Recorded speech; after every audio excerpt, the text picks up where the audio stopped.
Hello friends, welcome to Geeky Bankers. So today we will discuss recalled questions in IT security.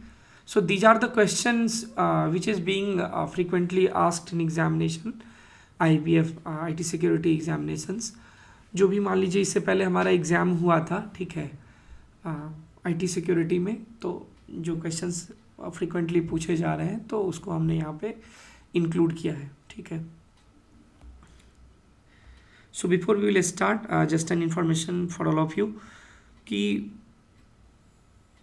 यदि आप IBF certification से related कोई भी subject choose करते हो, जैसे मान लीजिए डिजिटल बैंकिंग है, IT सिक्योरिटी है, इंफॉर्मेशन सिस्टम बैंकर है, या फिर KYC ML है, या MSME है, तो उससे रिलेटेड जो भी सब्जेक्ट्स हैं वो सारे सब्जेक्ट्स जो है वो आपको हमारे ऐप के ऊपर में जो है वो मिलता है, ठीक है. यहाँ पर आपको क्या मिलता है कि उस सब्जेक्ट से रिलेटेड चैप्टर वाइज जो है वो आपको मिलता है वीडियो लेक्चर, ठीक है.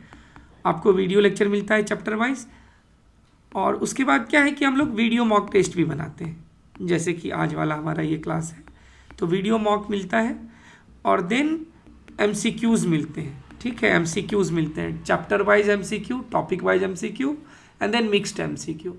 तो इससे क्या होता है कि आप वेरी फर्स्ट अटेम्प्ट में जो है वो एग्ज़ाम जो है वो क्लियर कर सकते हैं, ठीक है. तो ये हमारा जो है वो कॉन्टैक्ट नंबर है, ठीक है, कॉन्टैक्ट नंबर है. आप इस पर व्हाट्सअप कर सकते हैं, कॉल भी कर सकते हैं. और ये जो ऐप है वो आपको iOS प्लेटफॉर्म पर भी अवेलेबल है, ठीक है, और एंड्रॉयड पे तो अवेलेबल है ही है. आप लैपटॉप में भी कोर्स को देख सकते हैं, ठीक है, और PDF को आप विद इन ऐप जो है वो डाउनलोड भी कर सकते हैं. लोकल स्टोरेज में नहीं होगा, लेकिन विद इन ऐप आप डाउनलोड कर सकते हैं, ठीक है. तो ये तो रही इन्फॉर्मेशन की बात. तो चलिए हम लोग अब क्वेश्चन स्टार्ट करते हैं. सबसे पहला क्वेश्चन क्या है कि what is audit charter. Audit charter जो है वो क्या है, ठीक है. ऑडिट चार्टर क्या है कि एक तरीके का एक फॉर्मल डॉक्यूमेंट होता है. ये फाउंडेशनल बोलिए या हम एक फॉर्मल डॉक्यूमेंट है जहाँ पर जो है वो everything is mentioned related to audit, ठीक है, कि पर्पस क्या है, रिस्पॉन्सिबिलिटी क्या है, ऑडिट फंक्शन क्या होगा, ठीक है, वो सब लिखा रहता है. तो एक बार देखिए पढ़ते हैं क्या लिखा हुआ है.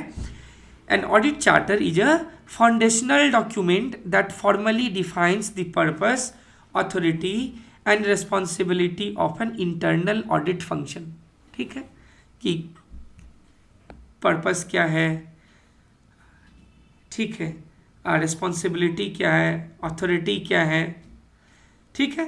तो it serves as a formal agreement between the audit committee and management detailing the scope of audit activities, ensuring independence and outlining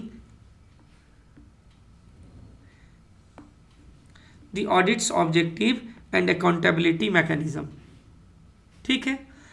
An audit charter is like a rule book for a company's internal audit team, ठीक है.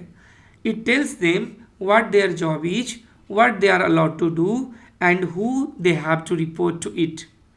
It also makes sure that the audit team can do their work without being stopped or influenced by other people in the company. तो audit charter क्या हुआ कि जिसमें हर कुछ ही mention रहता है कि उसका पर्पस क्या है, उनका रिस्पॉन्सिबिलिटी क्या है, ठीक है, उनको क्या करना है, किससे रिपोर्ट करना है, और वो जब ऑडिट करेंगे, ठीक है, तो वो किसी के इन्फ्लुएंस में नहीं आएंगे. तो that is all about audit charter, ठीक है. तो इसमें वन वर्ड में हो सकता है कि जब वन वर्ड बोलता हूँ मैं कि जब MCQ आएगा तो दे देगा कि which of the following is functions perform by audit charter, ठीक है. कुछ होगा कुछ नहीं होगा, तो आपको पता रहेगा तो आप जो है वो सही आंसर टिक कर सकते हैं. नेक्स्ट क्या है कि ISO 9000 जो है ये स्टैंडर्ड जो है वो किससे रिलेटेड है. देखिए ISO 9000 जो है अ set of international standards on quality management and quality assurance, ठीक है, quality management and quality assurance से रिलेटेड है. These standards help organizations ensure they meet customer and other stakeholder needs within statutory or regulatory requirement related to a product or a services. ISO 9000 lays out the fundamentals and vocabulary for quality management systems. देखिए ISO 9000 क्या बोलता है कि मान लीजिए सबसे पहले कि ये रिलेटेड है किससे, क्वालिटी मैनेजमेंट और क्वालिटी एश्योरेंस। जब भी मान लीजिए कि आप कोई प्रोडक्ट डिलीवर करते हो अपने क्लाइंट्स को, ठीक है, तो आप जब प्रोडक्ट डिलीवर करते हैं तो एक रेगुलेटरी, ठीक है, जो रेगुलेटरी रिक्वायरमेंट है आप उसको देखोगे, क्योंकि आपको उसके बाउंड्री के अंदर रहकर ही काम करना है।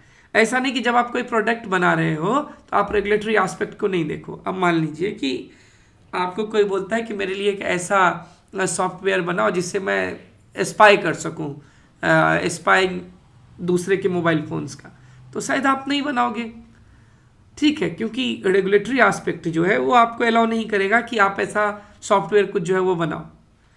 जैसे हैकिंग और एथिकल हैकिंग, ठीक है, तो हैकिंग के लिए जो है वो हम लोग जो है वो शायद हेल्प ना करें, ठीक है, कोई प्रोडक्ट या किसी और फॉर्म में, ठीक है ना।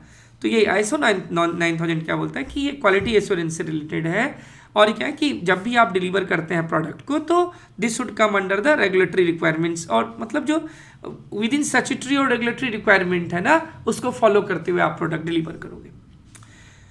नेक्स्ट है हमारा COBIT, control objectives for information and related technology. COBIT क्या है, देखिए COBIT is a comprehensive framework for the governance and management of enterprise IT. It provides a set of best practices and a wide-ranging set of controls over IT and aligns with the business goal.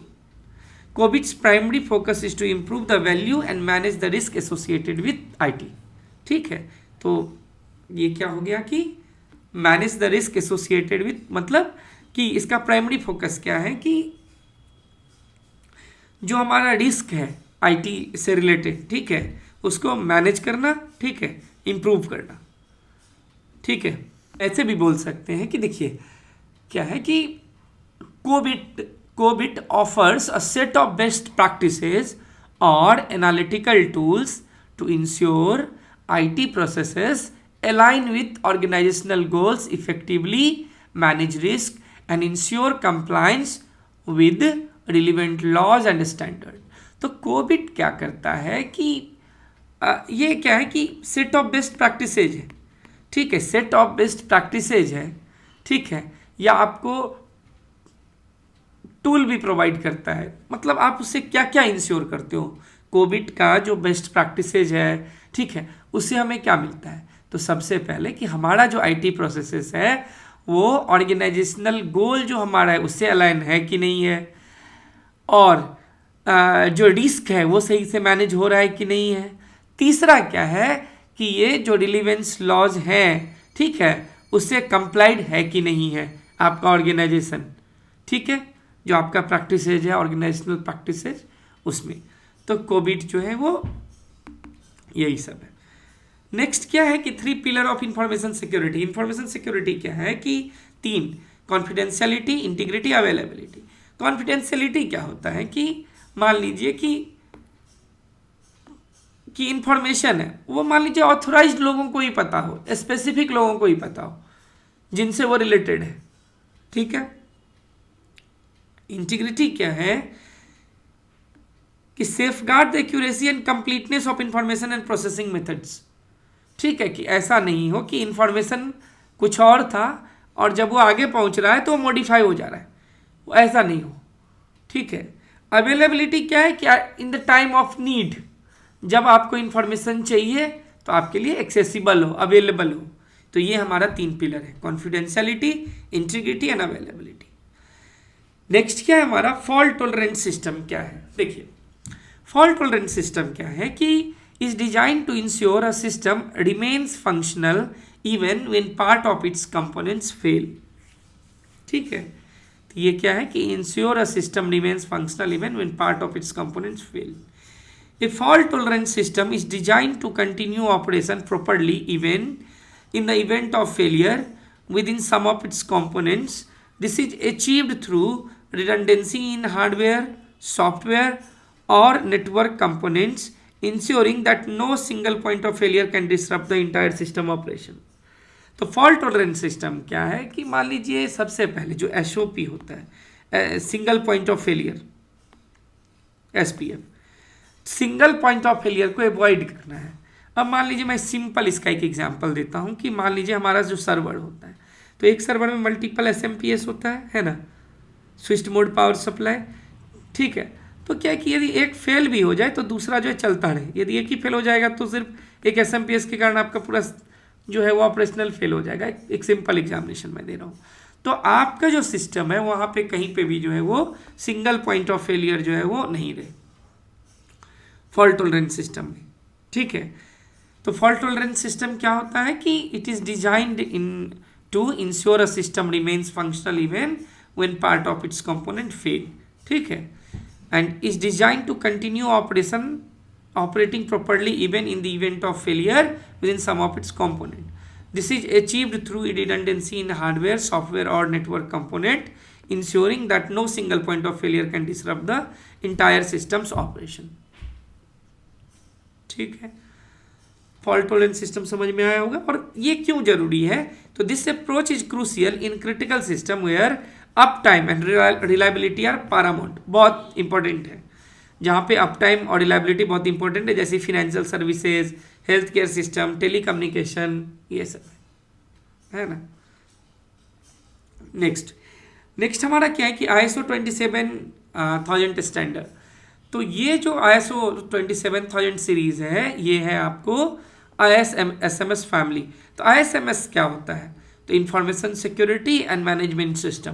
तो ISMS सबसे पहले तो 27000 यानी 27K ये related हो गया information security and management system. These standard offer guidance on managing information security risk, implementing ISMS, monitoring and measuring information security management and more, ठीक है ना। तो these standard क्या है कि offer guidance and managing information security risk, implementing ISMS। ISO 27K है ये जो सीरीज ऑफ स्टैंडर्ड्स है, ये क्या करता है कि मेन फोकस करता है इंफॉर्मेशन सिक्योरिटी मैनेजमेंट पे, ठीक है। तो 27K फोकस करता है क्या? इंफॉर्मेशन सिक्योरिटी मैनेजमेंट पे, ठीक है। तो it provides a framework for securing and managing information assets, helping organisation protects sensitive data, ensure compliance and manage risk related to information security. तो ISMS क्या है? 27K स्टैंडर्ड जो है ये रिलेटेड है किससे? Information security and management system, इससे related है कि आपका जो इंफॉर्मेशन एसेट है, ठीक है, उसको आप कैसे प्रोटेक्ट करोगे। नेक्स्ट क्या है? एडवेयर। एडवेयर क्या होता है कि adware is a software that display unwanted advertisement on your device, often leading to annoying pop-ups and potentially slowing down your device performance. While some adware is merely a nuisance, showing ads to generate revenue, other types can be more malicious, tracking your online activity or even introducing further malware onto your device. देखिए adware क्या होता है। सबसे पहले adware क्या होता है कि एक ऐसा सॉफ्टवेयर जो ऑटोमेटिकली क्या करेगा कि आपके डिवाइस पे जो है एडवेयर को डाउनलोड कर देगा, ठीक है, और ऑटोमेटिक कोई पॉपअप जो है वो ओपन हो जाता है, ठीक है। आप चाहो ना चाहो आप कट भी करोगे ना, जहाँ कट का वो निशान होता है, लेकिन वो कट नहीं होगा। कट एक्चुअली में क्लिक का काम करता है और एक नया पॉपअप जो है वो खुल जाएगा, ठीक है। और इससे क्या होता है कि जो फ्री एप्लीकेशंस हैं जनरली, ठीक है, तो उस फ्री एप्लीकेशन में ये आपको ज़्यादा मिलेगा, ठीक है। जैसे ही आप उसे डाउनलोड करोगे, ओपन करोगे, रन करोगे, तो वो एडवेयर जो है वो स्टार्ट हो जाता है, ठीक है। और इससे क्या होता है कि वो अब एडवेयर क्यों यूज़ करते हैं? तो रेवेन्यू जनरेट करने के लिए मेनली। आपको किसी लिंक पे क्लिक करवा देगा कि हाँ एक आईफोन जो है वो 5000 का मिल रहा है, आप क्लिक करोगे, ठीक है, किसी और साइट पे ले जाएगा। लेकिन कभी कभी क्या है कि ऐसा नहीं है कि सिर्फ यही काम रहता है कि आपको जो है वो ऐड दिखाया जाए। कभी कभी क्या होता है कि मैलिशियस एक्टिविटी, मतलब आपका ऑनलाइन एक्टिविटी को ट्रैक करने के लिए, आपके डिवाइस पे दूसरे मैलवेयर को डाउनलोड करने के लिए भी एडवेयर का जो है वो यूज़ होता है, ठीक है, तो it's important to be cautious when downloading free program as they might contain adware and to use reputable antivirus software for detection and removal. ठीक है, तो एंटीवायरस यदि आप यूज करेंगे तो एडवेयर उसमें बाय डिफॉल्ट इंटीग्रेटेड रहता है। ठीक है, नेक्स्ट हमारा क्या है कि स्पाईवेयर क्या है। ठीक है, स्पाईवेयर जो है वो क्या है। स्पाईवेयर का काम क्या होता है कि मैलिशियस सॉफ्टवेयर, ठीक है ना, malicious software that secretly gathers information about you and your activity on your device without your consent, without your knowledge। ठीक है, तो देखिए क्या लिखा हुआ, spyware is a type of malware that covertly collect your personal information and monitors your activity without your consent। और जैसे cool web search है, ठीक है, ये स्पाईवेयर का बहुत फेमस एग्जाम्पल है, which hijack web searches, change browser setting and can cause significant system slowdown। It showcases the typical behavior of spyware, emphasizing the importance of using reputable security software and being cautious with downloads and email attachment to protect against such threat। तो spyware generally क्या करता है कि आपका activity को record करता रहता है, ट्रैक करता रहता है विदाउट योर कंसेंट, और जो भी उसका हैंडलर है उसको वो सीक्रेटली भेजता रहता है। ठीक है, अब क्या कि इंट्रूजन प्रिवेंशन क्या होता है। इंट्रूजन प्रिवेंशन क्या है, देखिए इंट्रूजन प्रिवेंशन सिस्टम क्या है कि are design to detect and prevent attempts to compromise a network और a system. For example, Cisco's IPS solution can automatically block malicious traffic identified through a detailed analysis, helping to maintain the integrity and security of the network. तो IPS क्या है ना, intrusion prevention system, एक तरीके से जो intrusion को रोकता है, इंट्रूजन को रोकता है। मान लीजिए कोई मैलिशियस ट्रैफिक दिख गया, मैलिशियस ट्रैफिक कैसे आइडेंटिफाई होगा, तो उसका पैटर्न देख करके, ठीक है, जो रूल्स लगा हुआ है जो आईपीएस में, उस रूल्स के अकॉर्डिंग जो है वो उसको देखता रहता है, पैकेट्स को जो है वो चेक करता रहता है। ठीक है, these systems are crucial in defending against unauthorized access, exploits and various forms of cyber threats, ensuring the continuous and secure operation of network devices। तो IPS क्या है, are designed to detect and prevent attempts to compromise a network or system। और बहुत सारा company जो है solution IPS provide करता है। मेन रीज़न यही है कि जो मैलिशियस ट्रैफिक्स हैं, ठीक है, आपको तो उसको आपके सिस्टम तक आने से रोका जाए। This is intrusion prevention. अच्छा, स्कीमिंग और सीमिंग क्या है, देखिए स्कीमिंग क्या होता है, जो पहला मैग्नेटिक कार्ड होता था, तो कार्ड स्लॉट में जो है वो एक डिवाइस डाल दिया जाता था, और जो मैग्नेटिक कार्ड रहता था ना, यहाँ पर जैसे एक मैग्नेटिक स्ट्राइप होता था यहाँ पे, तो वहाँ से डेटा कॉपी करने के लिए। और सीमिंग क्या होता है कि एक यहाँ पे कार्ड रहता है, ठीक है, चिप, ठीक है, तो इस चिप से डेटा को कॉपी करने के लिए, ऐसे कॉपी नहीं करता है, दोनों काम अलग अलग तरीके से करता है। देखिए एक बार इसे पढ़ते हैं। स्कीमिंग क्या करता है कि it involve secretly installing a device on ATMs, gas pumps और point of sale terminal to capture information from a card's magnetic strap. When a card is swiped, the skimming device reads and records the card detail which can then be used for fraudulent purpose। तो जैसे ही आप card slot में या card swipe करते हैं तो skimming device क्या करता है, कार्ड डिटेल को रिकॉर्ड कर लेता है।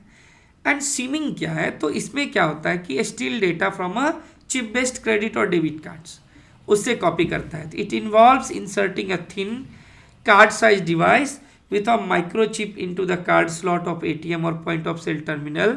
This device intercepts and records the data exchanged between the chip card and the terminal, enabling the theft of card information without the cardholder knowledge। तो स्कीमिंग हो गया आपको मैग्नेटिक कार्ड के लिए, सीमिंग हो गया चिप बेस्ड कार्ड के लिए। एक में क्या करता है स्कीमिंग में, कार्ड स्लॉट में जैसे आप कार्ड डालते हो तो कॉपी कर लेता है। दूसरा क्या है कि जब ट्रांजेक्शन होता है पॉइंट ऑफ सेल पे या उस एटीएम पे, ठीक है, तो तब जब वो मान लीजिए डेटा एक्सचेंज हो रहा होता है तब ये जो है वो उसको रिकॉर्ड करता है, स्कीमिंग एंड सीमिंग। इसके बाद हमारा है कि हॉट साइट क्या है। देखिए हॉट साइट क्या है कि is a fully equipped backup facility within the hardware, software, telecommunication equipment and infrastructure necessary to provide a rapid restart of in the case of business. किसी भी रीजन से यदि बिजनेस डिसरप्ट होता है तो हॉट साइट एक ऐसा site है जो ऑपरेशन को अगेन रीस्टार्ट कर सकता है विदाउट टाइम लिए हुए। ठीक है, लगेगा कि जैसे कुछ डिसरप्शन हुआ ही नहीं है, वहां पे हार्डवेयर सॉफ्टवेयर, ठीक है, वो सब कुछ पहले से इक्विप्ड रहता है। ठीक है, it is essentially a mirror of the primary business site ready to take over operation at the moment's notice to ensure business continuity। कि जस्ट एक मोमेंट लेगा और बिजनेस कंटिन्यूटी जो है वो स्टार्ट हो जाएगा। ठीक है, पता ही नहीं चलेगा कि कोई डिजास्टर कुछ हुआ भी है कि नहीं।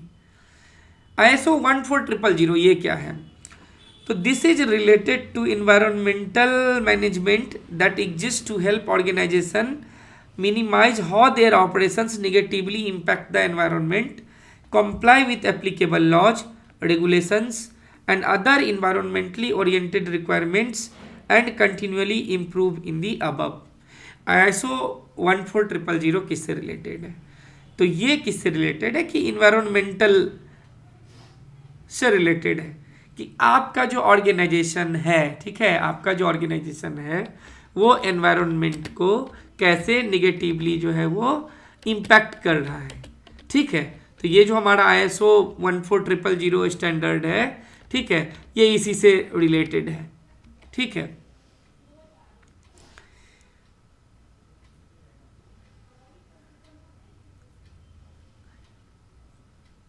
देखिए हम ऐसा बोल सकते हैं कि ISO 14000 या 14K is a set of environmental management standards designed to help organization minimize their impact on the environment, comply with applicable laws and regulation, and continually improving in these areas।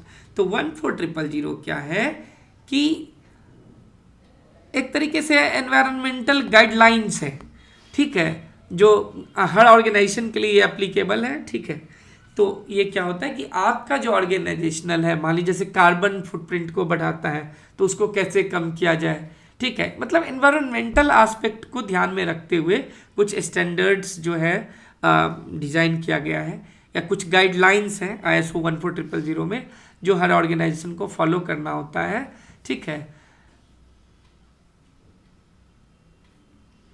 बस यही है। ठीक है,